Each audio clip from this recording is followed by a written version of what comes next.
తీసుకున్నానండి బైండింగ్ కోసం. ఇలా సుకీలు తయారు చేస్తున్నాను.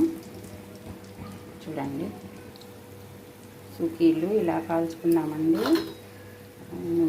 బ్రౌన్ కలర్లో వచ్చిందాక ఇలా మీడియం ఫ్లేమ్లో వేయించుకున్నాము.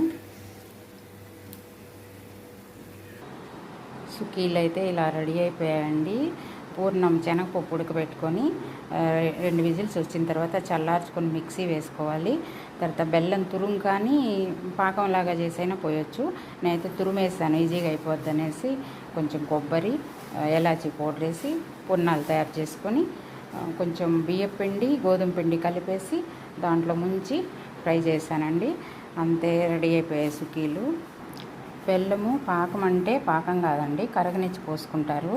బెల్లం తురుము కూడా మంచిగా బెల్లం బాగుంటే తురుము వేసేసుకోవచ్చు, కలిపేసుకోవచ్చు.